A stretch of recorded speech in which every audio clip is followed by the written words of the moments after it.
Hi, it's Keith Bates here, and today I thought I'd talk a bit about central bank digital currencies because interest in them is hotting up again.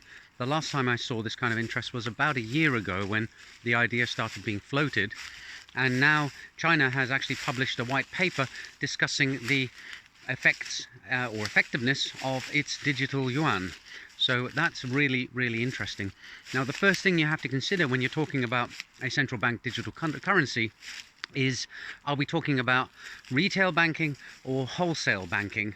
And I've made the mistake of always talking about retail banking by default, because I think wholesale banking is not of particular interest to me as a citizen or a person. So a quick recap: retail banking is the banking services provided to individual people, citizens. So that's your kind of personal bank account and being able to pay for things with cards and stuff like that. Whereas wholesale banking is all the other stuff. That's institutions conducting financial transactions with each other. So we're talking about pension companies, large companies, banks dealing with banks, banks dealing with other banks in other countries, things like that. That sort of thing I don't find particularly interesting because I don't move in that world, and they have lots of electronic systems in place anyway, and they probably are a bit reluctant to start messing with them because some of them are quite old and have legacy systems with antique programming languages used to code them up, and it works, so they don't want to mess with it. But from the personal level, I find it very, very interesting because it seems pretty clear to me that central banks are going to eventually issue digital currencies that you and I will use.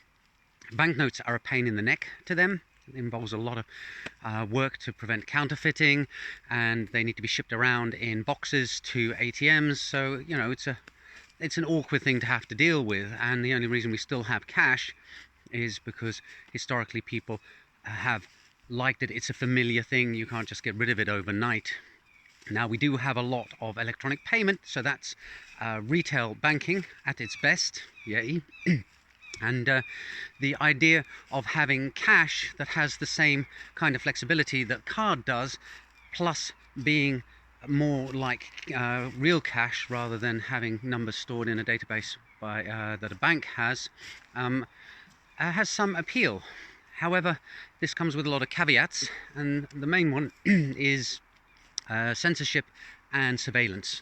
If you have a digital currency, then the activities undertaken with that currency can be tracked. Now, that's great if what you're trying to do is prevent the funding of terrorist organizations or the laundering of money by criminals.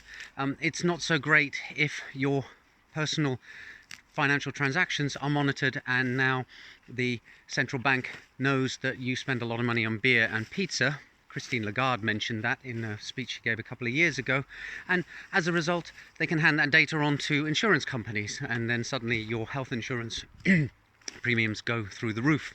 So that does not seem particularly appealing to me. Furthermore, imagine a $100 bill, but you can't spend it on some things. So when you have a $100 bill and you decide you want to spend it on a second-hand lawnmower or some magic mushrooms that are being sold in Amsterdam, then it's all very well, you can pay with it. The problem is that if it's a digital currency, then the central bank has some control over whether or not your transaction actually goes through, and then you can be in the situation where you think it's perfectly okay for you to spend $100 on buying Dogecoin for whatever reason, but the central bank has decided that that is not acceptable and they block your transaction. It's useful to stop criminals from using money for arms deals, say, or for terrorist organizations to do the same thing. But there is a problem with labeling particular groups as criminal or terrorist. There's that old saying that, you know, one person's terrorist is another person's freedom fighter.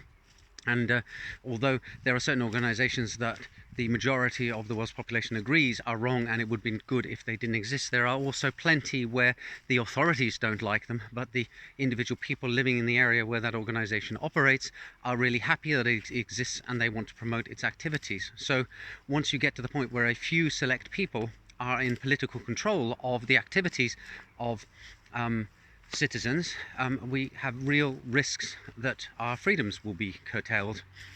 So that is the big worry with central bank digital currencies. Now, I think they're unavoidable. I think that the central banks have woken up to the fact that these things will be really useful. But of course, they are going to be nothing like Bitcoin or Ether. And actually, even when you look at Bitcoin, it's a much more traceable form of money than banknotes are. And I actually provide some consultancy for a company that does precisely that, tracks transactions so that certain transactions can be monitored, and that virtual asset service providers can meet the regulations that are imposed by jurisdictions in response to the Financial Action Task Force recommendations. Again, those recommendations are there for a good reason, and in fact it is useful in the Bitcoin world to know that particular Bitcoin was stolen and therefore should not be accepted by an exchange, or if someone does try to cash out at an exchange, it allows those thieves to be tracked down. So there's always this balance with these things. On the one hand, you want to ensure that we live in a well-functioning society where criminal activity is punished or curtailed. On the other hand, we also want to preserve our own freedoms, and that is a tightrope that is difficult to walk.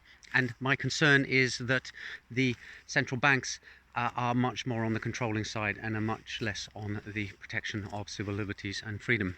But anyway, that's today's video. Hope you found it interesting, and see you in the next one soon. Bye for now.